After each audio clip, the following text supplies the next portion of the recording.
special bonus podcast. Interview with VanderVeen. Interview with Gerry Stellenberg. Hi and welcome to a special bonus podcast from Texas leading up to the Texas Pinball Festival, which will start tomorrow. My name is Jonathan Newson of Pinball Magazine. I'm here with Martin Ayer from Pinball News. And as you might have guessed, we're in Texas for the Texas Pinball Festival. We got in a few days ahead, and we were in the fortunate position to meet with VanderVeen, the co-organizer of the Texas Pinball Festival, do an interview with him.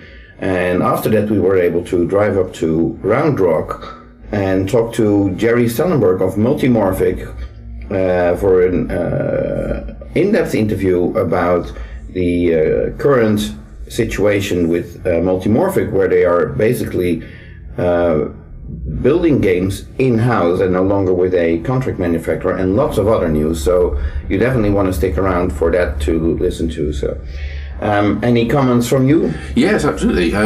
We are fortunate to, as you said, to speak to Ed and Kim from the Texas Pinball Festival and the Texas Pinball Museum, which we then went to visit. So you can look out for some reports from the museum as well as the show coming up very shortly. And as Jonathan said, now we're down in Red Rock. Sorry, Round Rock. Round Rock. Red Rock is somewhere else. I keep calling it Red Rock. So we went to see Gerry and see his facility and meet the team at Multimorphic, and we had a good conversation and a discussion about his operation, his plans, why he's moved, what they're doing for the show, what their future plans are. So I think we as with ever, we always say, it's going to be a little quick interview. You know, with Ed, we'll say it will be 10 minutes, and Gerry, half an hour or something, and then they always end up being about twice as long as that after we've covered everything we want to ask. Right. So, in regards to the interview with Gerry Stellenberg, it might be wise to probably browse to our respective websites, pinball-magazine.com and pinballnews.com, as we both took pictures of the new facility where Multimorphic is housed. So you can take a look at those pictures so you get an idea what the operation looks like. It's sort of like a small factory tour. Yeah, that's a good plan, and I'm sure there'll be lots more news from both of the interviewees over the next few days and weeks during the show and after the show. Right, okay. So without further ado, let's head up our first interview with VanderVeen, co-organizer of the Texas Pinball Festival. We're here at the Texas Pinball Museum with the founder, VanderVeen, who is also the co-founder, but also the main guy running the Texas Pinball Festival, which is actually taking place this weekend. This weekend in Frisco, Texas. So first of all, Ed, thank you very much for taking a little bit of time out of your very busy schedule, because you're up over to your ears in everything. I'm very busy. Right. So thanks for taking a couple of minutes for us. So sure. What can you tell us about the upcoming weekend, Texas Pinball Festival? This is probably going to be the biggest Texas Pinball Festival we've had. Of course, I say that every year, and it's true. And it's true. So, of course, the Munsters is a very big part of the show. Butch Patrick and Pat Priest are coming. We also have John Rhys Davies from Indiana Jones, Lord of the Rings, and Sliders. Everyone keeps telling me he was in Sliders, which I've actually started to watch. It's actually a pretty entertaining show if you've ever watched it. I haven't, but all the pinball celebrities are coming. Steve Ritchie, Mark Ritchie, John Borg, Christopher Franchi, Barry Ausler. Yeah, they're all coming. Jonathan Justin, Martin A. They're all coming. Yeah, all the big names. All the big names. Right. Yeah. So, and you have a record number in games, I understand. We have broken the record. I don't know what that number is off the top of my head. It's 481, 485. We're pushing 500 pinball machines, and that's a huge accomplishment, considering that almost all of the games, easily 85% of them are privately owned collector games that these people are bringing their games up here to show. Either they're a lot of them are buying them new, so they can have that, but they're still going to share them with us over the weekend, and that is just an amazing thing. Well, even last year the show seemed to be sort of almost bursting at the seams from the amount of games and the amount of vendors and the seminar space. Have you got any room to actually expand the show anymore in the current venue? Well, one thing I noticed last year is not all the vendors, but some of the vendors, a standard vendor's booth last year was 10 by 12.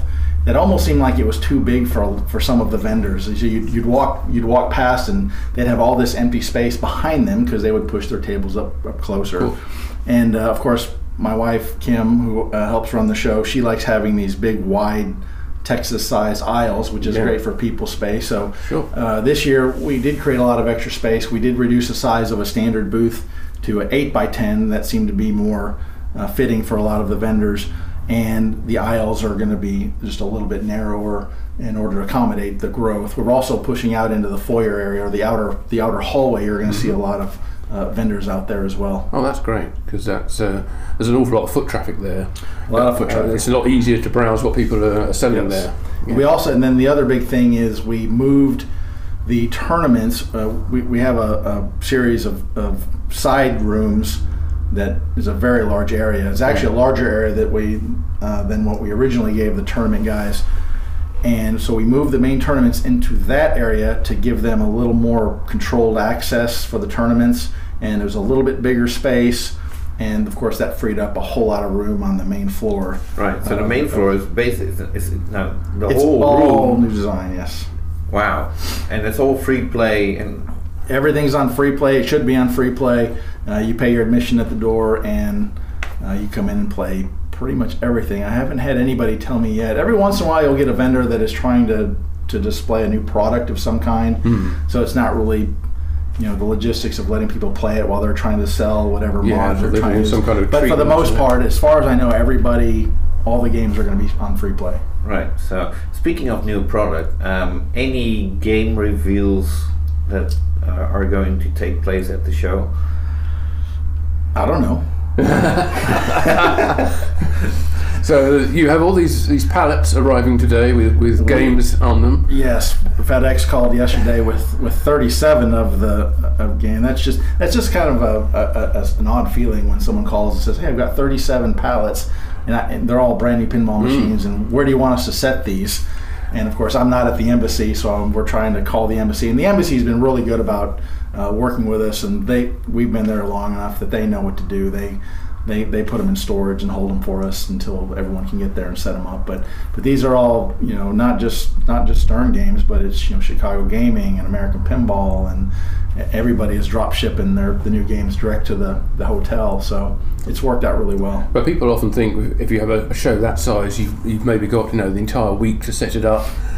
But that's not the case, is it? You don't even get into the hall until tomorrow. Tomorrow being correct. Thursday. Setup starts on Thursday.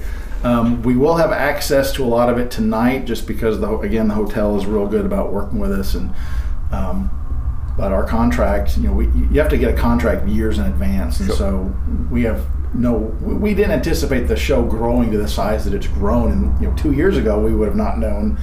So usually it's it sets up pretty smooth. Of course, Darren Kammer is our main. He helps us set up the show. You have to bleep that? No, I don't.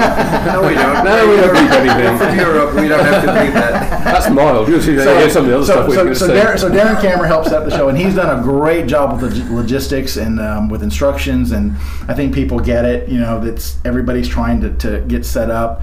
And so, of course, we always ask everybody to be patient, and we'll get you set up. And we're trying to get power, and the hotel's real good about. The nice thing is that we've done this now in this location for 4 or 5 years now, so they get it. The hotel understands. All the past vendors, they know how it rolls, and so it'll set up and tear down extremely. But every show is different in very many ways, I'm sure. It is. Every show, something changes a little bit, but for the better. I mean, we learn every year. We will go, okay, well, last year that didn't work out so well, so we're going to do it this way, or we'll come up with a new way of getting people in and out. I think the biggest rule as far as setting up is the hotel just doesn't want people going through the glass doors, understandably, with their pinball machines, but it'll set up. It's going to happen whether we're ready or not, so we're rolling. Yeah, right. No stopping it. Right, so you got the seminar program, you got the swap meet on Saturday morning. The swap meet's going to be huge. It always is, but even bigger this year, you think? I think it's going to be even bigger than this year. Because last year we had fun coming up with 2 trucks with play fields and... Yeah, I don't know that they're going to do that. They might surprise us. But I had another gentleman, in fact, that reminds me, I need to call him back. A gentleman called me that said he had a big truckload of stuff he wanted to bring to the swap meet. Oh. Of course, and that's the one thing a lot of people don't understand. The swap meet is completely free. So we don't charge anything for the swap meet. You don't, I would like for you to have a show entry, but if you're not interested in coming into the show, but you got a giant garage full of parts and you just need if you sell that, then you can pay admission to the show. Exactly. So if they want to come in and play, but yeah, the swap meet, there's no cost to attend or sell or do any of that. You just you might contact the DFW Pinball and Arcade Club. They kind of coordinate that for us, and it helps. And supply coffee and donuts. Donuts, and they're great. They help us out a lot. Fantastic. Right. So there's a big tournament. There's I think there's several tournaments. There's a big tournament. The Texas Wizard. We sold out in 30 minutes. The 160 players. I wish I could expand. I wish we could expand it, but just logistically, we can't supply that many pinball machines at this point, and the space and the time that it takes. Maybe if we can expand the show to be, more like Expo and be Wednesday through Sunday, or we could expand the tournament size. But as of right now, it is for a lot of people. It's already sort of what I noticed last year. We headed into the hotel on Thursday, and the hotel was already pretty packed with people for Texas Pinball Festival, even though the show didn't start for another day and a half. We need time to set up. A lot of those people are vendors and exhibitors, and they're setting their games up. Right. But as far as the tournaments goes, yes, the Wizards, the Bain tournament is sold out, but we did add a women's tournament this year, which was fairly well received. And we added, there's going to be a bunch of side tournaments as well. So Colin and Phil and the new guy Dick Curtis, they're running the tournaments. It'll run great. Right. And you got your Safecracker games on the floor. Safecracker. I think we're going to have 3 Safecrackers this year. They'll all be spitting out Texas Pinball Festival Safecracker tokens. Wow, highly collectible. And I'm gonna. This is a big but I did order new Safecracker tokens with the new official Texas Pinball Festival design on the back, but they didn't make it, so they're not minted yet. So fortunately, it's going to be the same tokens as last year. Oh well, still cool, and a lot of people still don't have those yet. No, I haven't got one yet. Yeah. So and you got seminars going on with the usual suspects, I would say, from the pinball industry, discussing all the manufacturers will have some kind of a seminar, of course, with the exception of Deep Root, who isn't ready yet, and of course, Dutch Pinball and Highway Pinball's not coming, and that was me. But yes, all of the other manufacturers will have a seminar. Of course, the Twippy Awards are going to be Saturday night. And what do you guys? We'll kick off the show with our pinball quiz. You guys do lead off the show, and I have new equipment for you if you want to use it. I have new audio with wireless mics and excellent. We're doing it. Stuff. So whatever you give us, we will use. But yeah, we'll be there with a bunch of wonderful prizes. So the entire happy hour bar will actually participate. Well, we can try and get everybody on the upper floors, around certainly outside. Actually, try to get them to move around the building this time rather than just on the floor. Right. We want to be on the left-hand side of the building or the right-hand side of the building. It's going to be fun. I look very much forward to this weekend. I know it's going to be a very busy weekend for you. Do you get to enjoy the show at all? I play 0 pinball during the show. I do get to go enjoy the Big Smoke on Friday night, so that's I always enjoy that. I do take some time for that. Is it out on the patio? Again, out on the patio by the bar, yes. Yep. Just being a cigar aficionado, and so I do enjoy that. But otherwise, I love the show just because I enjoy everybody else coming and having a good time and telling us what a good job we've done, and that's always nice. So I'll tell everybody right now, if you see me, please stop and say hello. If I'm short or I don't give you the attention that you feel you deserve, I apologize. I'm usually running around pretty busy with everybody else. Right. So catch me at the Big Smoke, or during breakdown is usually when I'm relaxing on Sunday. Yeah, which is usually when everybody's like escaping. Like, yes. I don't want to help breaking down everything. No, they're pretty good. Everyone's really good about breaking down too. So, no, it's going to be a real cool event. Anybody that is in doubt, like, should I attend? I mean, maybe if it's just a couple of hours drive for you, and like, should I go? Yes, you should go. This is the event you don't want to miss out on. This is the Texas Pinball Festival. It's the biggest show in the world. In the world, universe, Galaxy, in the galaxy. Yeah. So, but anyway, yeah. So I hope everybody comes. I do want to say one other thing is, I know you did say, and I appreciate you, I'm the face of the show, and I know I'm the one that most people know, but really my wife Kim and Paul McKinney they're also organizers, and they play a big part. Kim is really the one that puts on the show. She's the one that makes it run so smoothly when you come to pick up your packets and your merchandise, and it's all there for you, and there's, she works really hard making sure everybody has their badges and their wristbands and everything. And then Paul deals with the hotel and takes care of all those logistics, which is, that's a huge thing. Right. So I couldn't do it without them. And so all of our volunteers. Right. I was going to say, let's not forget about all the volunteers that are helping to run this show as smooth as it. It really is a community show, and I say this whenever I do a podcast. I know I sound like a broken record, but it really is one thing that it's a community show. I mean, we couldn't do this without the collectors and the vendors and you guys and people that come and support the show and help put it on. And it just wouldn't happen. Do you have any idea about the sort of number of people who are working at the show, who are volunteering to, either technical or to guide people or working in the booths? 100? Maybe not quite, not that many. 75. I mean, between the crew that helps set up the show, and we have Pam Heffren who coordinates with all the seminar people, and I know you've talked with Pam back and forth. There's a lot of logistics involved in that, and just the volunteers working the registers and the door checkers and people people getting games in and out. I mean, it's a huge thing, and so all these people are giving their time, and so I think everybody who goes to the show should be appreciative of the time and effort they're contributing to making the show as fun as it can be. Absolutely.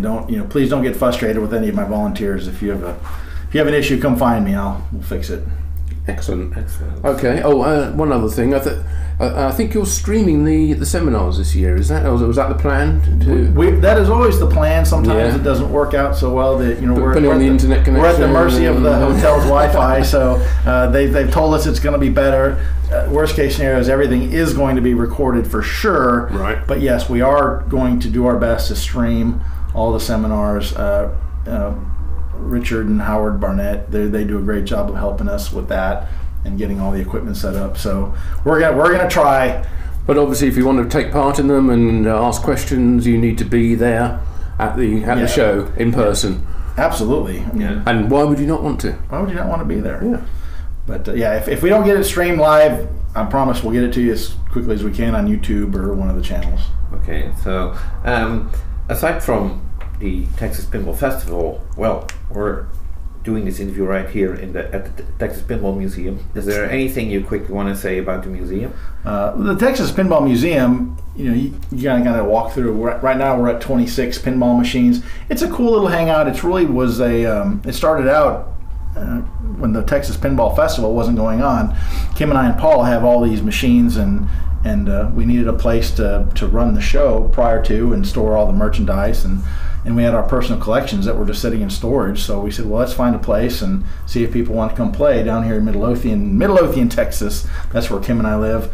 And so we set up a place, and it turned out pretty nice. I mean, I think it looks nice. And it does. Yeah. So we're open on Saturdays just because... obviously not this weekend. Not this weekend. We're closed this weekend for the Texas Pinball Festival. But yeah, we figure we'll be open on Saturdays, see how it goes. We'll probably expand our hours into Friday night and maybe on Sunday as time goes on. We do have some cool games coming to the museum after the Texas Pinball Festival. We got Big Lebowski is on loan to us from a gentleman named Mark Scott, who's going to loan us that for a few months. We're going to have a Munsters coming, an Oktoberfest, and some other new games that some older games too. A Party Zone, we got a Party Zone I got to put together. A Bonsai Run you saw back there I'm working on. Yeah, right. So, come by the museum. Right, okay. Well, I think we'll wrap it up there. Thank you very much indeed, Ed. And best wishes for a fantastic show this weekend. I doubt there's any doubt that it will be wonderful, because everybody who has been every previous year has always had a wonderful time, I'm sure. I hope so. We appreciate all the help. Right. Well, thank you for having us, for coming on our podcast. Speaking of podcasts, weren't you supposed to be doing your own podcast at some point? Yeah, I don't know what happened. Yeah, it's coming. It's coming. The super duper extra awesome pinball podcast. So, well, we'll look forward to that. I think we're gonna win the TWIPY Awards for best podcast for 2018. It's a shoo-in, isn't it? I bet we got some votes. I don't know, but I bet we got some votes. Okay. So anyway, but yep. I don't know. We'll get around to it. I'm busy. I got things going on. Right. Sure. Okay. Ed, thank you very much indeed. All right. Thanks, guys.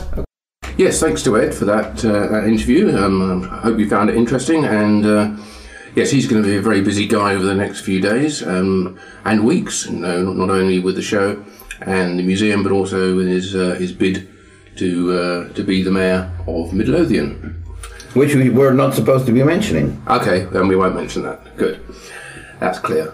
Right, so without further ado, let's move on straight to Multimorphic's Gerry Stellenberg, founder of the company and still involved in every aspect of the company. It's a very hands-on guy, I would say, in the sense that he's involved with basically anything from cleaning the trash bin to designing games and everything to keep the company logistically moving forward. And yeah, he's definitely on the rota for cleaning the toilets, he told us, along with every other member of staff there. Well, it was interesting for me particularly to see Gerry this year in a very much more relaxed state than he had been in previous years. He wasn't in any way concerned about the reliability or the presentation they were going to be giving of their new four-way racing CCR game. He's very happy with the way the company is and the way the product is. So he's a very laid-back guy at the moment, and it was nice to see him and the rest of the team, of course, also quite comfortable with what they're going to be showing. Right. So let's dive into what Gerry has to say. I'm not sure whether I need to, but most of the questions in this interview are asked by Martin. It was rather late and the jet lag was kicking in rather heavy on my end, so I was present, but not as much. I think you're underplaying your role. You'll hear anyway in this interview with Gerry from Multimorphic. We're here at the Multimorphic development and production facility here in Round Rock in Texas, and Jonathan and I are here with the head of Multimorphic, Gerry Stellenberg. Welcome, Gerry. Thank you. How you doing, guys?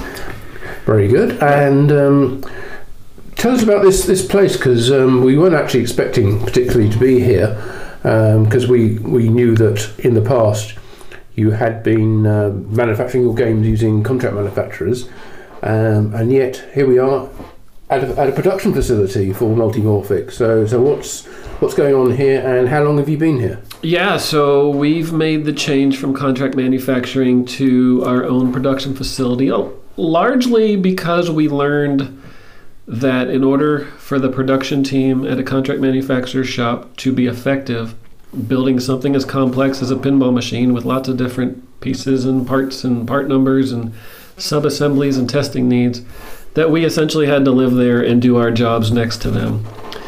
And instead of living in somebody else's manufacturing place and working with their labor and paying markup for their labor, it's cheaper for us, it's more effective for us, it's more efficient of use of our time if we have our own spot. So we moved into this building about 4 months ago. It's a 5,000 square foot facility, and we're looking to grow from a few machines a week to a good number of machines a week as we start pumping out P3s. But one of the key benefits of using a contract manufacturer would be that they don't have to be busy all the time building games for you. You know, if you've got a burst of games, they can build them and then you're not paying them anymore. Whereas if you're here, you have to be building games all the time, or building something or developing something all the time. Yeah, sure. There's the business side of the discussion and there's the ethical or moral part of the discussion. I wouldn't feel right even paying a contract manufacturer to go hire 10 people to support a short burst of manufacturing, then tell them we're done, go fire your people or lay them off. Some contract manufacturers have enough business where they can just reallocate those resources to somewhere else. But the one we were using didn't. They were a pretty small organization and brought in people just to build our pinball machines and our play fields. So the ethical side of it, or the compassionate side of it, is the same for us. But yes, now we have to better manage our own growth and make sure we don't hire too many people too fast, and make sure that we have enough business to keep them all busy, or else we'd have to do the same thing and lay them off, and we don't want to have to do that. Right. Is working with like temps an option, or is working with pinball machines and temps not a good combination because people need to be really skilled in knowing what they should be doing? So in our experience, building pinball machines is only as complex as you allow it to be. And here we have very well-defined assembly instructions and drawings, and one of the reasons we're here sitting next to the assemblers is so that we can answer any questions, and we can even help them, work side by side with them, build along with them if we need additional manpower. But temp workers, you usually pay some kind of a markup for use of the labor, use of the talent pool, and it's just more effective for us to keep the growth slow and steady and hire a couple people at a time to learn what we're doing, to feel like they're involved with the company, to have some emotional buy-in to the equipment and the machines they're building. That usually translates to them caring more and them being more careful. And then also when we have discussions about how efficient they are, how quickly they're building things, if they're emotionally tied to the success of the company, if they have stock options, for example, in the company, then they're more motivated to do a good job but do it efficiently. So temp laborers wouldn't have that. The people would just come in, do a job, get paid their 8 to 5 or 8 to 6 or whatever 5 days a week job and go home and not care. Right. So what you're building is a pinball platform, and that platform supports a number of different games, a number of different play fields or modules. How much of the time is spent or how much of the resources are spent in building kind of like the base platform system, and how much is spent in building the individual playfield modules and the components that go onto that, which are not unique to every game, but they're unique to every set of games? So you're asking about building or designing? The building of them here. Okay. What goes on here? So the base P3, the physical platform that the upper playfields sit into, takes about 4 to 5 man days worth of time to build. Whereas a playfield generally takes, a simple one like Cannon Lagoon takes about 2 hours. A more complex one like Lexi Lightspeed might take 9 or 10 hours. Cosmic Kart Racing, our third upper playfield module, our latest game release, takes a couple more hours than that. It's about a 14 to 15 hour build so far. Is that because of all the LED strips? Because of the way we've got magnets and fan shrouds and LEDs working through them, and it's just a very complex build with a lot of pieces that have to fit together in just the right way to make it all function. But so we spend most of the time building platforms. Yes. And then when people order specific games, we can usually crank them out to order within a day or two. Right, okay, that's pretty responsive then, really. Right, so this afternoon we basically got the factory tour. I have to say I was very impressed with how you went into detail of all of the different aspects that you're dealing with when it comes to running a company and facilitating production and so on, because everything is documented, and that's a process which is also taking up a lot of time, I assume. Sure. As a small organization, I mean, I still consider us a startup. We're wearing a lot of hats. Some days I'm the team lead, I'm the manager, I'm watching the guys develop mechanical sub-assemblies, or I'm helping the design team work through whatever design aspects in a new game they're working on.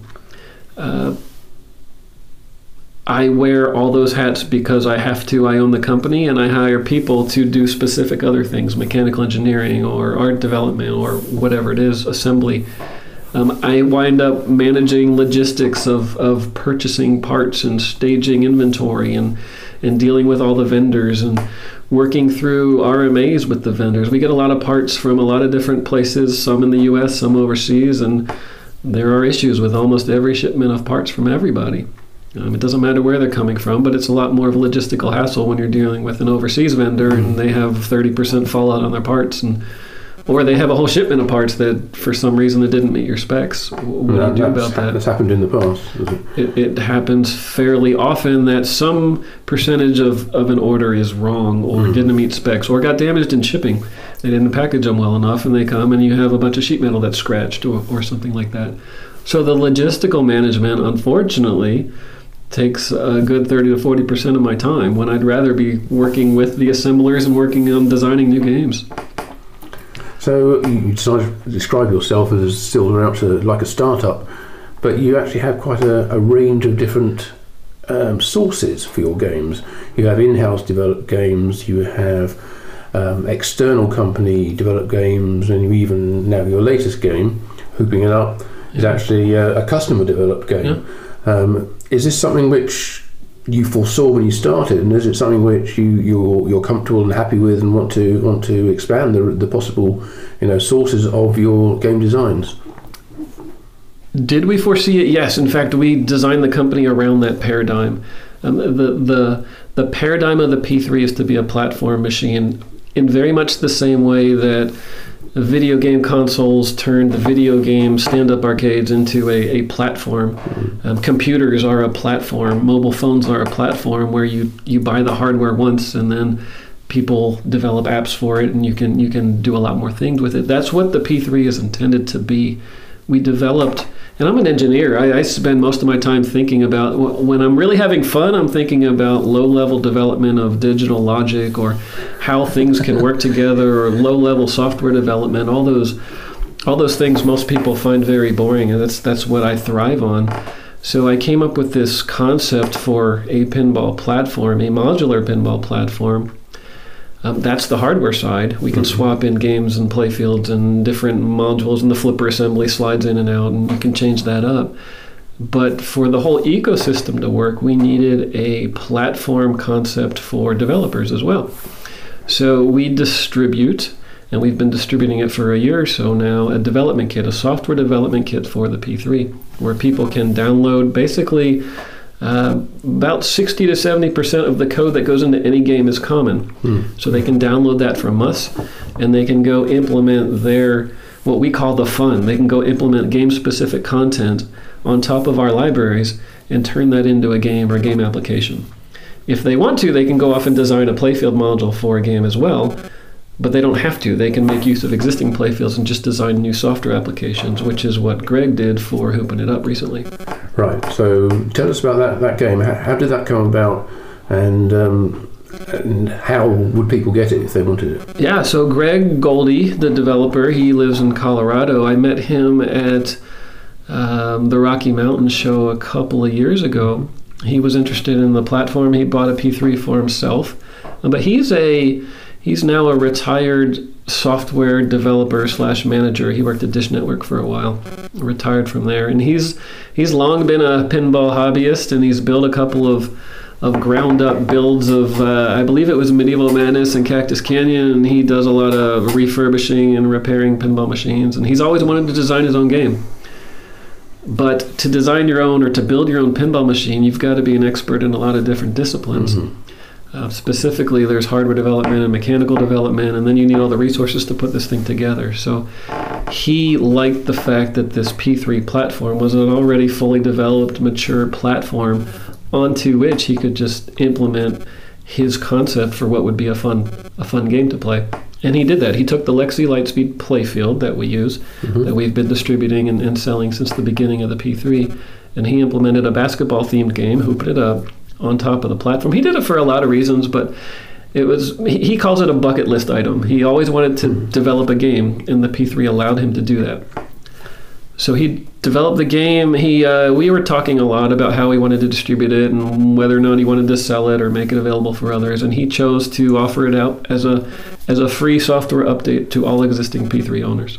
And would it be fair to say that everybody, or nearly everybody, would have the Lexi Lightspeed playfield in their game if they have a P3? Yes, nearly everyone. Yeah. People are given the choice when they buy a P3 what they want it to come with. Most people buy it with the Lexi Lightspeed and then playfield module, and then add mini games to it or buy additional playfields. A lot of the early buyers got it with both Lexi Lightspeed and Cannon Lagoon. Yeah.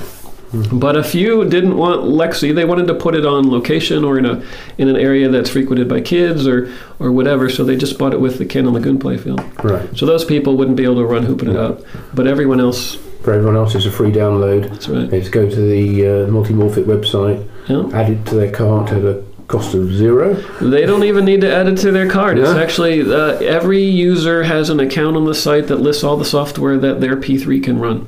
So Right. they just have to log into their account, download the software, and install it. And it's been added to the list. It's already there. Right. So, so there's 3 different game modules right now for the game, but there's more games being developed for those 3.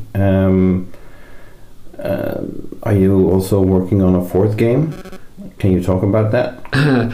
We call it Quattro because it's the 4th game. So no, we're not actually. We're keeping everything secret until we're ready to release the game. Okay. So you're working on a game that you can't confirm that you're working on. I can confirm we have a whole team of people working on it, actually. And this is the first game, this 4th game. So the P3 is kind of my baby. It's this concept I came up with and helped develop it from the ground up. And I've been a part of the design teams for all of our games so far. Lexi Lightspeed, Cannon Lagoon, Cosmic Kart Racing. All the playfields. All the playfields. Yeah. Most of the mini games, not all the mini games, but most of the mini games. But this 4th game is one that I've completely removed myself from the design team. I helped get this platform off the ground, and I still have ideas for games I want to see developed. But I want people to, I want other people on the team to have a chance to put their vision into the machine. And the 4th machine is not going to be something that's trying out a ton of new ideas and implementing new weird hardware and trying to do software in a different way than people are used to. That's what I like to do, but that's not necessarily what all pinball community guys. So it's more evolutionary rather than revolutionary. This fourth game will be a traditional style pinball game. And you said you're not going to announce it until it's ready, but you mean that ready to ship? That once people have seen it, they can order it from you and get it in short order. That's correct. I don't want to show off a game and then have it take 3 or 4 or 5 months for people to receive theirs. So the day we announce it, we will have playfields ready to ship. Okay. Would the day that you announce it still be in 2019? I don't know. If it's ready in 2019, it will be announced in 2019. If it's not, it won't be. Okay. One of the things that you are going to be showing in 2019, though, is at the Texas Pinball Festival, you'll be showing your 4-way Cosmic Kart Racing head-to-head battle, and I think that's the first time that anybody will have seen it. Almost the first time anybody's seen it in the factory, but a couple of weeks after you manage to do that, it'll be at the show. So, do you want to tell us a little bit about how that works and also how that varies from what we might have seen before with the single player or the 2-player versions? Yeah, so the multi-machine gaming concept has been something we've wanted to explore for a while. We've been showing off a game called Heads Up, a 2-machine multiplayer thing the last couple of years at TPF, Texas Pinball Festival.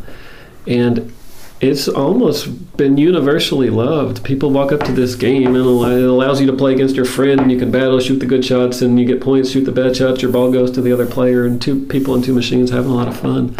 That was actually a test software application to make sure that we had the infrastructure in place to handle a broader scale multi-machine game, which is what Cosmic Kart Racing is. Cosmic Kart Racing is what you think of when you're thinking about kart-style racing games. It's a bunch of vehicles on a track playing power-ups against each other and trying to proceed and win the race. And I'm trying to, win a few in a row and show your friends that you're consistently better than them and all that stuff. That's what racing is. And racing only works if you're playing against people at the same time. Yeah, you need the bragging rights to say, in pinball, I'm the champ. Yeah. And in pinball, traditionally, when you play a multiplayer game, you take a turn at the machine and then you lose the ball and switch off and then another person. But you can't race against people that way. No. So Cosmic Kart Racing has a mode where you can play a 4-player iterative game like that, where you race a heat, and if you win the heat, you can move on, and then someone else will race, and if they win the heat, they move on. But you're not competing directly against them. This multiplayer is truly simultaneous multiplayer. It's 4 people, up to 4 people, each on their own machine, all connected together, all racing against each other. The person who hits the shots the best, the fastest, or plays the best power-ups is going to win the race. And of course, you're showing it with all 4 machines connected to the same network. Right. But presumably these can be in different locations connected via the internet. That's right. So the video game linguistics is LAN play versus WAN play. So local area network is what we're showing at TPF. And we're currently developing the servers, the external internet servers, to matchmake, to allow people on multiple machines anywhere in the world to connect to each other and play. So they would all need to connect back to your server somewhere for all the data to be shared between the machines? Yes, to a public multimorphic server, yes. Right, okay. So,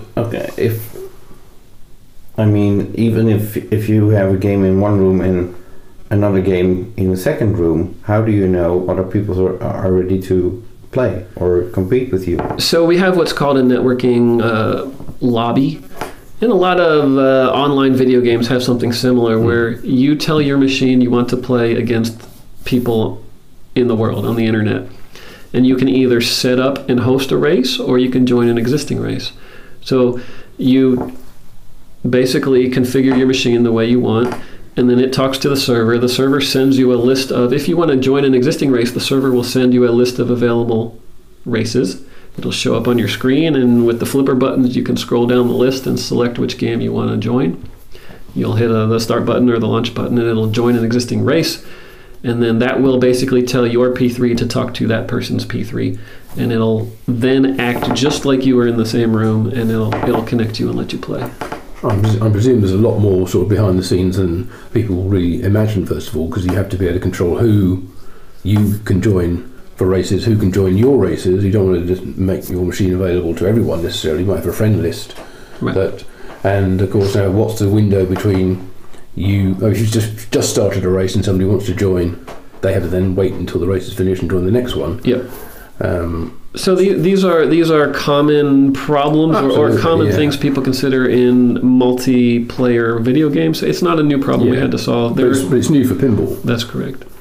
But the P3 is built on a software engine called the Unity game engine, which is heavily used for video games, but commonly for multiplayer networked video games. Games that were written for existing video game consoles or for mobile phone platforms or those kind of things. So there's infrastructure in an engine like that to handle the multi-machine connectivity. Unity actually has their own matchmaking service, which they charge a fee for, and it can get pretty expensive depending on your structure.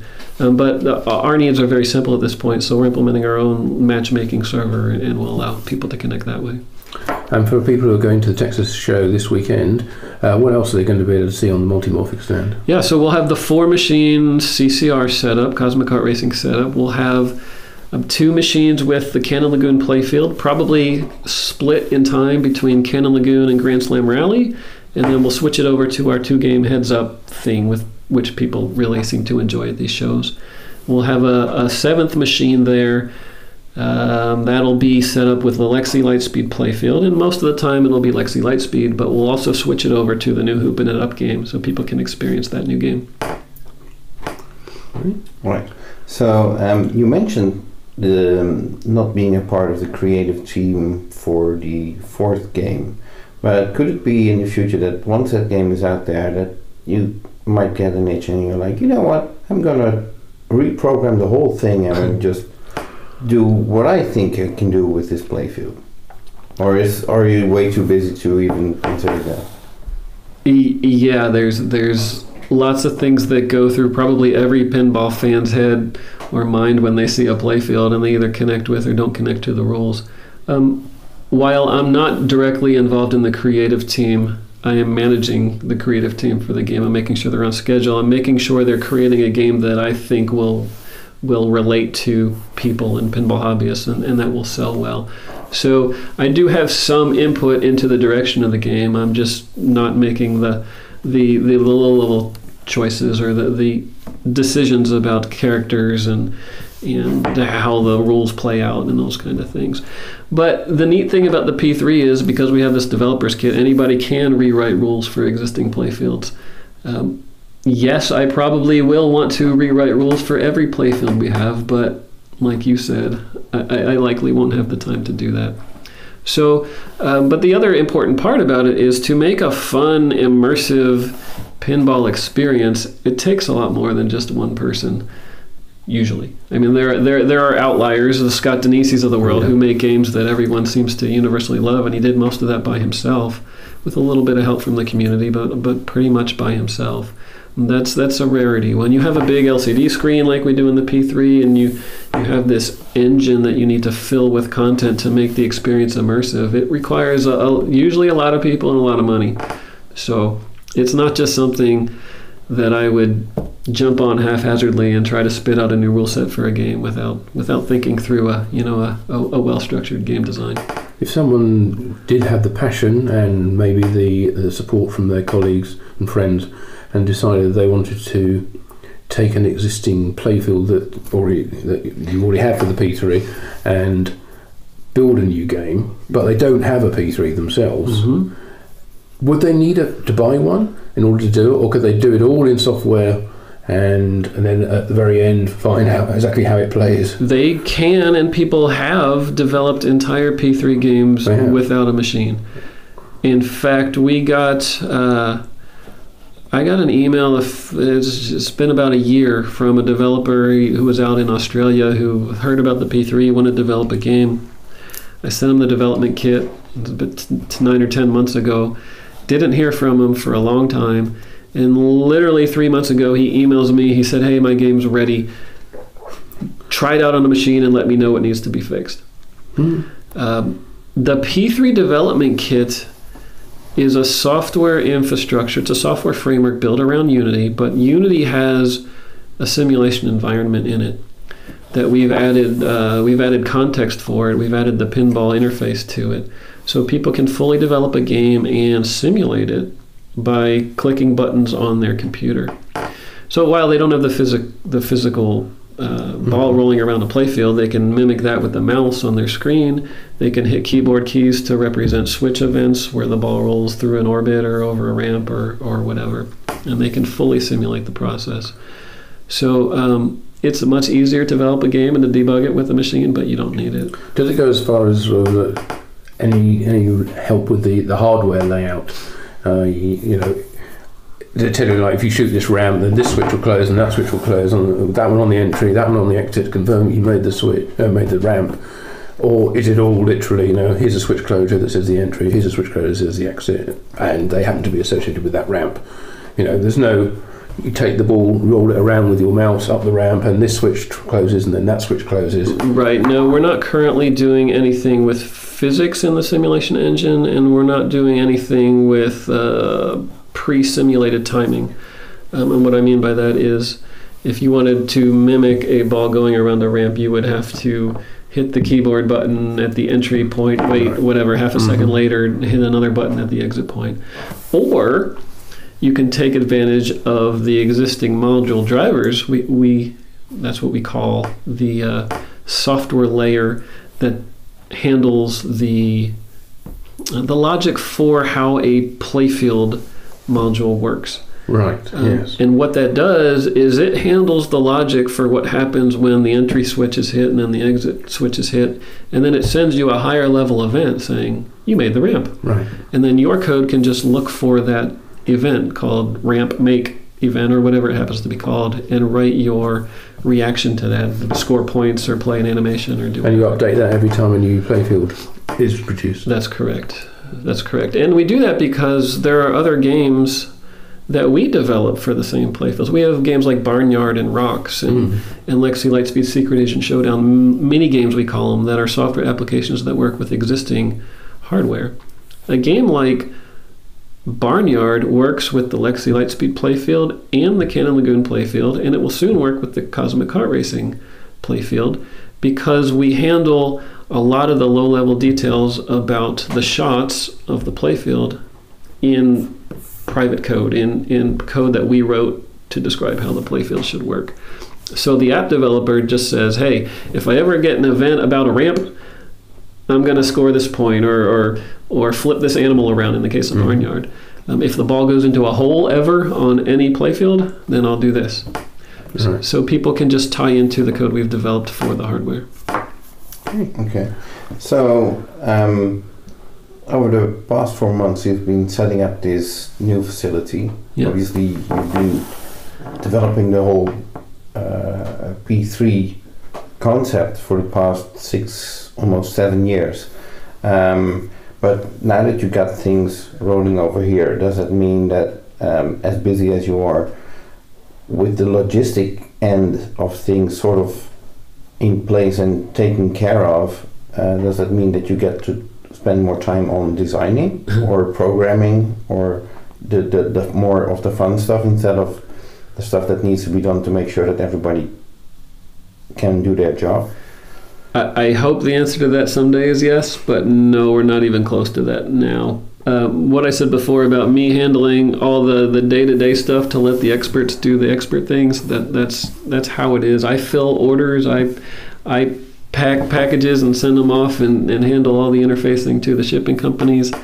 There's a lot to do to run a pinball organization. These aren't software applications that you program and then make it downloadable online and that's all your company's doing. This is a very complex product with so many moving parts, literally and figuratively. The business has so many moving parts as well.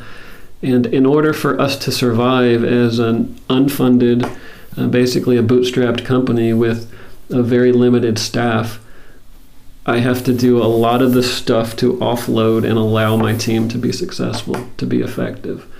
And I don't like doing a lot of it, but it has to be done, so I do it.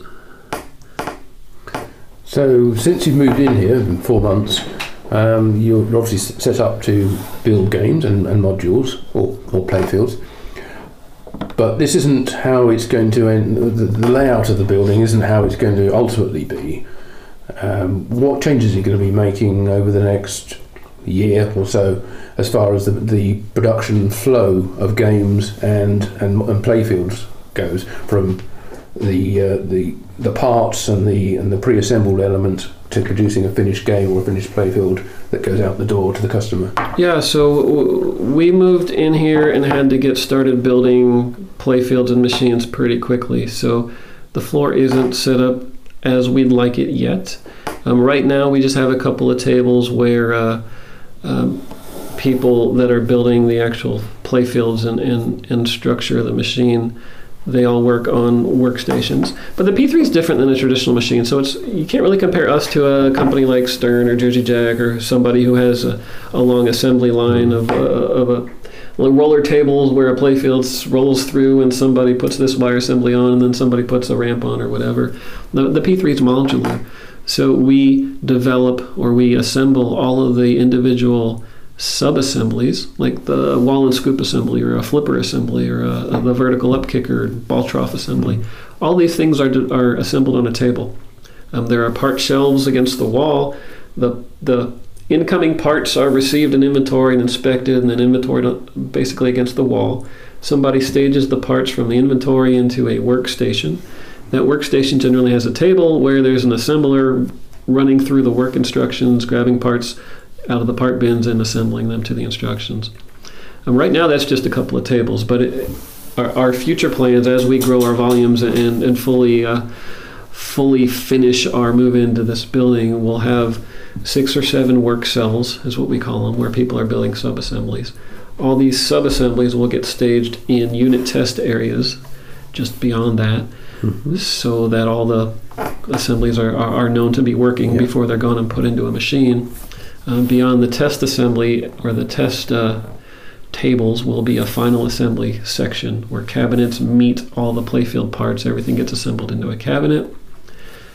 Now it looks like a pinball machine, and we go to a final testing area where things are quality controlled. People inspect them and people play test them, and then they basically work their way towards the shipping door, and they get into a box and palletized and then out to a shipping truck.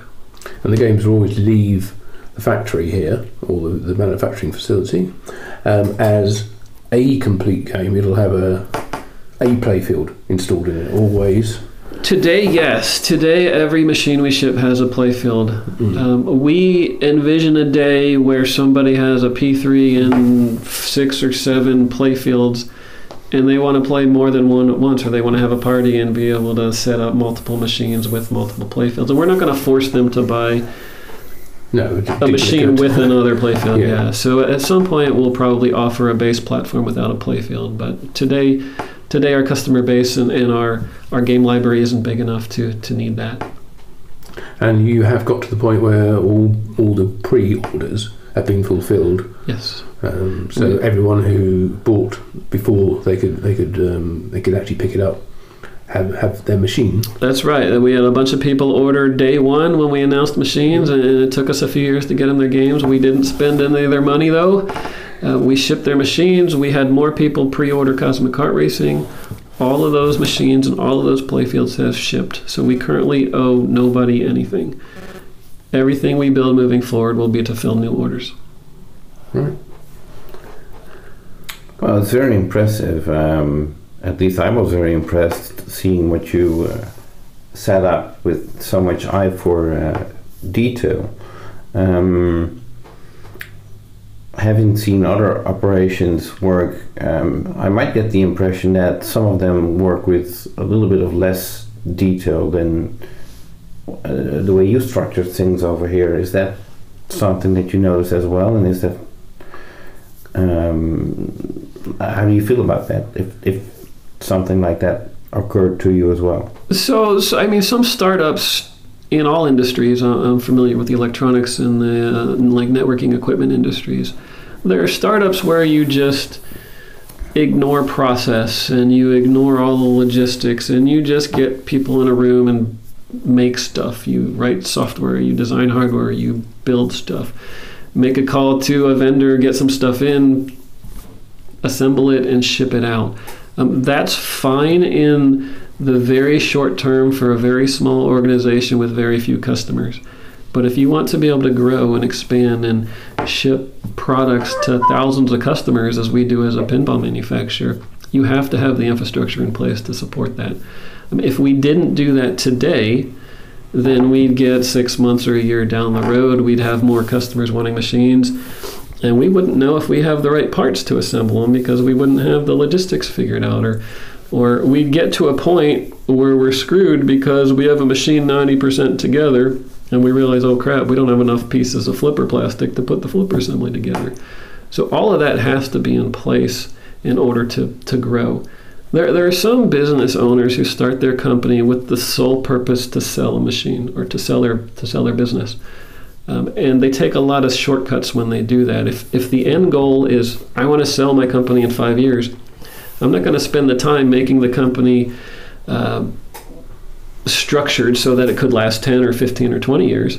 But if you do set up a company to last 20 years and somebody comes in 5 years later and wants to buy you out, cool. You're it doesn't matter. You're helping that company out, and if they don't do that, you're structured to keep running. If you set up your company to sell in 5 years and no one comes in 5 years to buy you, and you've got to try to grow your business beyond that, you've kind of shot yourself in the foot. So we've structured the business in a way that should allow us to grow smoothly for years. That's for many years, not 4 years. Right. For a long time. Mm-hmm. Right. And how much of the sort of stock control and inventory and bill of materials as well has been helped by the fact that you do have a base platform, and for every single machine that you send out, everything except for the upper playfield module is hardware identical. So if you're going to build a game, you know what's going to go into that game. in its entirety, with the exception of the upper playfield, which could be built separately. That's got to be a much easier way. Not that any of it's easy, because making pinball is hard, as we know. But that must make things easier in terms of stock control and parts control. You know, it's not like, well, this bit is slightly different from on this game than it was on the previous game, so that's going to be another part number. You know, and on that particular point, has the platform changed much over from the moment when you first produced the very first game number 1, to what you're producing now? So it actually, the fact that we have a common platform doesn't really change how we would work if we had multiple different full machines, because in our mind, every part of the machine is an assembly. The phrase we usually use is subassembly, or the word subassembly. A subassembly has a bill of materials, it has assembly instructions, it has test instructions, and it has a final part number. So all we're doing, whether it's an entire machine that's custom unique, or whether it's a base platform, or whether it's an upper playfield module, all these things are assemblies. They all have a bill of materials. That bill of materials may be made up of multiple other sub-assemblies, but everything is defined in a document that describes exactly what goes into it. So if you want, just view them all as separate products. And you're developing a product, and at the end of developing a flipper assembly product, it goes to a place where that product is combined with another product, and they get assembled together. The logistics is the same in both cases. And the second point is the base P3 platform that you're producing now the same as the original one, the first one that went out the door? We've actually had very few changes to the base platform. We have a couple ideas to cost reduce certain assemblies moving forward, so that we can sustain better growth or quicker growth and work better with our margins. But the platform itself has had no major changes. It's had a couple of minor things, like we changed the structure of the rear support brace so it's more likely to survive a heavy vibration during shipping without bolts breaking or getting sheared off or something. The P3 is a heavy machine, so it's got a lot of support structure that a couple of early shipments had some issues. We've changed a couple of plastics on the Lexi Lightspeed playfield because we had to keep balls out of areas where balls would get stuck. We've changed a couple of wiring harnesses, like in the wall scoop assembly, because we learned after they run on location for 6 or 7 months, they could start to rub against a couple of brackets and maybe break. So we've changed a bunch of minor things, but all those changes get rolled into what we call engineering change orders. So that's a technical term for, we make an engineering change that feeds back through the system. We update our bombs, we update our assembly instructions, we update our test instructions, so that all future games have those changes. What about things like adding a back box monitor? How does that fit in with previous purchasers who bought game before that was available? Yeah, the back box monitor is something we've always wanted to do, but we needed to get a machine out, so we didn't get that dynamic back box display in until recently. But that thing is backwards compatible, so all existing P3 owners can purchase a P3 back box display kit. It ships with a couple of mounting brackets that get screwed into the existing back box, and we have full instructions and pictures for doing that. And then the new display literally just replaces the translate in an existing game. But it's not a requirement for any game. It's an additional bonus feature. Right. So the P3, as most people know, has a large LCD in the playfield, which is where most people are looking while they're playing. But there are a couple reasons people like to add this back box display. One is when you're having parties or other people over, it's much easier to watch the progress you're making in a game by looking up high instead of trying to look over your shoulder on what you're doing on the playfield. And also, when you change games in a P3, if you're playing Lexi Lightspeed and you want to play a game of rocks or something, if the machine has the Lexi Lightspeed translate in the back box and you play rocks, it still looks like Lexi Lightspeed at the top. So with the dynamic display in there, when you change games, the LCD content changes to represent the game you're playing, which makes it a more connected experience. Right.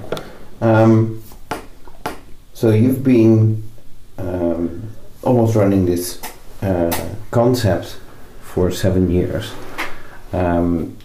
We briefly mentioned the upcoming 4th game, which is more of, like you said, a traditional type of gameplay. With the platform being as innovative as it is, what type of games would you like to see being developed in the future that will represent the P3, or that you hope will be catching on with people? Or if we look at the history of pinball, we come from the EM days with very simple games which are easy to understand and slow ball movement. We have come to very fast and deep games, and there's a lot of various types of games in between. So is there any preference that you are like, well, this platform I'd really like it to go into this direction or that direction? And how do you envision that, if that's something that you can discuss? Yeah, that's a deep question, because there's a lot to talk about there. But with the one caveat that I love the fact that we've developed a platform to allow other people to implement whatever type of games they want to implement. So whatever I say here, if somebody wants to go implement a simple children's game or a super deep complex pinhead game because that's what they like, then that's fantastic. I personally am a big fan of games from the late 80s, early 90s. I got into pinball in college, and the games that were out around then were Theater of Magic, Attack from Mars, Whitewater, those kind of games. Mm-hmm. And I still relate to them the best. I think the rules depth was perfect. It's complex enough that it provides a challenge, and there are different strategies you can use to play the game.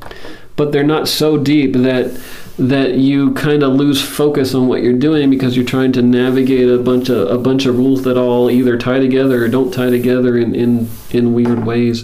I'm not a big fan of the newer games that have you selecting which way you want to play it before you hit the start button, and put heavy focus on playfield multipliers and hitting shots within certain timing to take advantage of scoring bonuses, and with the caveat that certain hurry-ups are a lot of fun. But playfield multipliers that expire over time, and if you hit a sequence of shots, that sets up a multiplier for another shot. None of that interests me. That's all too complex, and people don't understand that. And people walking up to a game in an arcade, they shouldn't have to understand any of that. So I like to implement, and I'd like to see my team implement rules that are deep enough to be interesting, but not so overwhelmingly deep that they take away some of the fun factor. I personally play Attack from Mars, and I've ruled the universe, I think I'm up to 91 times, and I still can't wait to hit the start button again, because something about the game is fun. As opposed to other games that are so deep that I beat them once. I get to the end of a game, and I never want to go through that long slog again, because it's just tiresome. I like games that in a 10 or 15 minute game, you're close to the end of it. You've experienced a lot of it. You've maybe lost a ball or two, but it's given you enough to do, and it's given you enough immersion and enough audio and visual feedback that you're excited about hitting that next shot, because you know the payoff for hitting that one shot is going to be really cool. Okay. If somebody had developed a game, be it a super complex game or a remarkably simple one, or even something which is kind of almost a work in progress, or something that would spur other people on to finish it, how would they get that published and available to everybody who has a P3? Are there certain quality thresholds, certain technical requirements they have to meet in order for it to be available on everybody's page to download? Yeah, so pinball's a little different than like a computer system, where you don't have to worry too much about somebody writing bad code and blowing something up. But if somebody writes a P3 game and accidentally locks on a coil and that starts a fire in somebody's house, there's a lot of potential danger to just running random people's code. So our process for allowing people to release games is to sign up on our site as a developer. Once they're approved as a developer, they can send us their concepts for the games or not. They can allow us to see their progress through the development of the game or not. We have a lot of experience and can help them through various stumbling blocks and technical details and all that stuff. But eventually they get to the end of their development, they have a game that they're excited to distribute. They can build it and download it or not download it, they have it, build it and install it on their own P3 and test it as much as they want. They can play it as much as they want. But if they want to distribute it, then they have to submit it to us for testing to make sure it meets all of our release qualifications and make sure it doesn't lock on coils or it is a playable game. And then we will link it to our website and allow it to be sold to other people. But it has to be in a finished state, I guess. So you don't want people who are saying, okay, I've written the game up to this point, I kind of can't work out how to finish this. Any ideas? And anybody wants to take this on? Here it is, download it. Right. So we as a company have some quality metrics that we want all games to meet. Some of that is level of completion. Some of it is content. We don't want certain types of content, adult-oriented content, for example, to just be easily distributed on the P3. If people want to develop that kind of thing and we can qualify it as a certain type of game, then that's something we'll explore. But in the short term, as we get started as a company, we want the machines to be generally family friendly. We don't want to have offensive games. We don't want to have things that will turn people off of the platform. And every game that's on the system has to be downloaded through the Multimorphic. Call it a web store or app store, but a game store. Well, yeah, in a sense, the Apple App Store is kind of a good metaphor for what we're doing. We want to make sure that the games people have access to are properly tested and released in a state that we're proud of them. So how would that work if someone is actually designing his own playfield module as well? Because if it's just code for an existing playfield, then they can send that over and you can test that here in a game. But if you don't have that playfield module, then that's more difficult. It's more difficult, but if they want to sell a game with a playfield, it's got to be manufactured anyway. So at some point, someone has to validate that it meets the mechanical constraints of the system. It fits. It's electrically. It connects the right way. It talks to things properly. It talks to the driver board. So the point is that they're going to have to send us a version of that playfield to test anyway before it can be released. Right. If someone is developing a third-party playfield, that might also indicate they might be doing manufacturing of those playfields themselves, or is it something that you'd like to keep under control by yourself? Yeah, no, that's fine. As long as the playfield is validated by us to work in the system, anybody can manufacture it. We don't care about that. However, we have a lot of resources and a lot of experience now building playfields and working with the vendors to make the things that a playfield will need. I should say that the development kit that we distribute isn't just a software development kit. It has the full mechanical specs for playfield designs, as well as the electrical specs. All of our machines use our P3 rock boards, our PD16 driver boards, our Switch 16 switch boards. These are boards that the pinball industry has grown to use almost as a standard for new pinball machine development. And interfacing to those boards simply requires a couple of connections back to our main wiring harness. And we document and we distribute drawings for all of the connections that people need to do. So the point is, it's not super hard to get the information to be able to develop a playfield. And in fact, there are multiple people doing it, one who has a P3 and at least one who doesn't have a P3 so far. And they will have to submit them to us for validation, but yeah. All right. So for all those people either developing games or possibly interested in developing games, currently the P3, the upper third of the playfield is sort of like the module that's interchangeable. But what if someone wants to do a playfield with a third flipper? Sure. In somewhere in the middle? Is that possible? Because that will require a lot more changes to the platform to make that work. Yeah, not really a lot. We've designed the system to be modular. The flipper assembly comes out, you can stick in a completely different type of activation device or something. The side targets that we currently have slide in and out of the machine. There's one cable that connects them. Anybody can design pretty much anything they want that can float over the surface of the playfield. And the way it floats over the surface of the playfield is it slides into our side rails. And this is extruded aluminum pieces that are mechanically set up to allow people to put modules in there. The caveat is if they make use of our system, our base P3 system that has a driver board to drive the flippers and a couple more driver boards to drive the wall scoops and other things. If they're replacing existing assemblies and can make use of those driver boards, then great. But if they want to develop a flipper assembly that has 5 flippers on it and they need a lot more coils and a lot more slingshot switches or whatever they want to do, then they have to provide the driver boards to drive those. Right. So generally speaking, custom like side target assemblies or custom flipper assemblies that somebody will develop will need to tie back in electronically to their playfield module, because that's why you're changing out the module. You want a new flipper assembly because you want it to work with your playfield module. So you put a driver board on your playfield module that ties to the new flipper assembly, and that all works well together. That makes sense? That was complex, but it makes sense. Yes. So what would happen?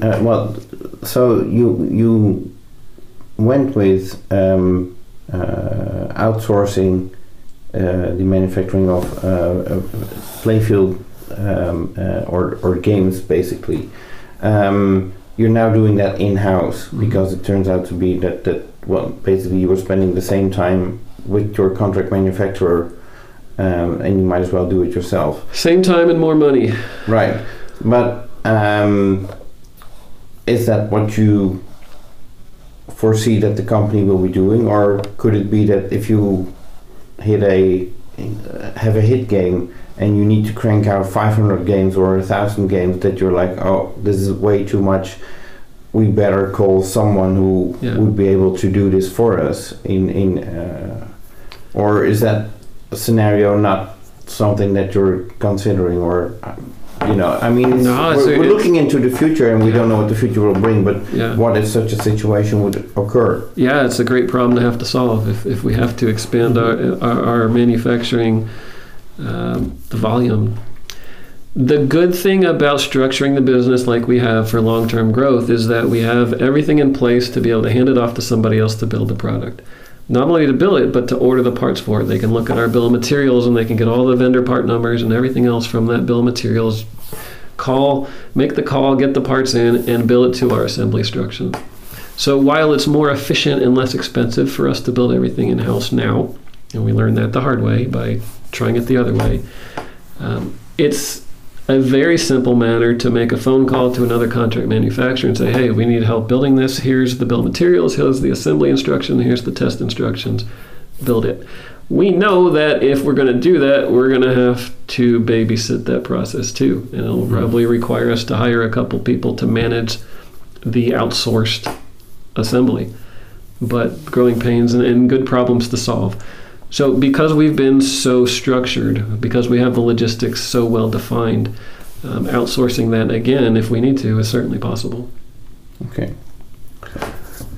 Great. Well, thank you very much indeed, Gerry. I'm sure everybody who's going to the Texas Pinball Festival this weekend will look forward to playing all the various versions and playfields and games that we have with the P3 on the Multimorphic stand. Yeah. Right. And what other shows will you be attending this year, 2019? Do you already know, or? We don't know. In fact, we made a pretty significant statement a while back where we decided we're not doing any more shows except for the Texas Pinball Festival and the Houston Arcade Expo because they're local shows. We're such a small company that it's a huge expense and a huge time sink to pack up a bunch of machines and take them out to shows and take our engineering staff and go to support the shows. So we're better suited leveraging our distribution network and our customers as arms of the company to help get the word out, to help show the machine. We're better suited to stay back and keep cranking out machines and keep developing new products. Right. So you won't be doing seminars at other shows then?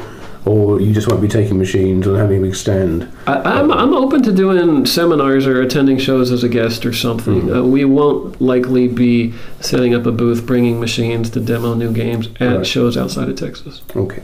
All right. So all the more reason for people to visit the Texas Pinball Festival this weekend in Frisco, next to Dallas. Yeah, definitely come out there. I'll be there. I'll be in the booth most of the weekend, and this machine is unique. It's progressive. It's evolutionary for sure, if not revolutionary, and it opens it opens people's minds to what's possible.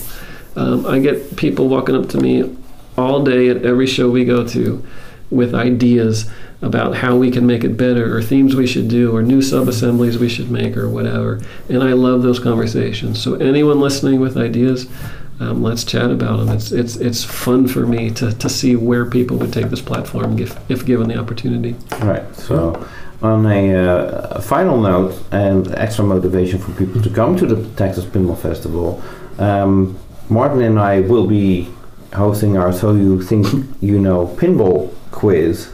And we're actually, a few of the prizes will be P3 Lexi Lightspeed rejected playfield whitewoods, so to speak, which are of no use at all, but still it's a fun item to win. Absolutely, yes. It's something you just won't find anywhere else. Exactly, so it's a very unique piece. Just to put on your wall or whatever, but at least it's something cool. So come to the Texas Pinball Festival, participate in our So You Think You Know Pinball quiz, and who knows, you might be having a Lexi Lightspeed playfield module hanging on your wall soon enough. So that's Friday night at 6 o'clock at the Texas show. Right. So thank you, Gerry, for your time, hospitality, factory tour, everything. Of course, anytime. And for joining us here on this special podcast interview. Yeah, I appreciate you having me. Always fun to talk. Okay. Well, thank you very much. Thanks, guys. Okay, there you have it. Gerry Stellenberg from Multimorphic, who will be one of the exhibitors at the Texas Pinball Festival, which starts tomorrow, March 22nd, 2019. It's the entire weekend, 3 days at the Embassy Suites in Frisco, Dallas. I really suggest, if you have the possibility to come over, you really should. And don't forget, of course, if you do come over, Jonathan and I are doing our So You Think You Know Pinball quiz at 6 p.m. on Friday evening in the bar area during happy hour. So definitely come along for that. And we've got some special prizes, including some that we picked up from Multimorphic just yesterday. Yeah, exactly. We got a few P3 Lexi Lightspeed rejected playfields because they were slightly warped, so they couldn't be used in the game. And basically was, well, if you're not planning to do anything with them, can we give them away? And they said, sure, take them. Yeah, and they're sort of, I won't say they're one of a kind, because we've got several of them, but they are unique pieces you won't find anywhere else, and parts of pinball history. You know, the first modular pinball game, and there's the playfield for you, which you can win as a prize in our quiz if your pinball knowledge is up to scratch. Right, and there will be other prizes by Stern Pinball, Jersey Jack Pinball, American Pinball, I assume. Spooky Pinball is sponsoring as well. So thanks to all our sponsors to allow us to do another edition of this So You Think You Know Pinball quiz. That's the one. Yeah. So thanks for listening for now. We might be back during the Texas Pinball Festival with another bonus podcast, but since the Texas Pinball Festival is very hectic, there's no guarantees. we'll be looking out to record interviews, and they will be then on our regular podcast, which should be the first week of April. Yes, so until then, from Jonathan and myself here in Texas, we will say goodbye. Okay, thanks for listening, and see you in Texas.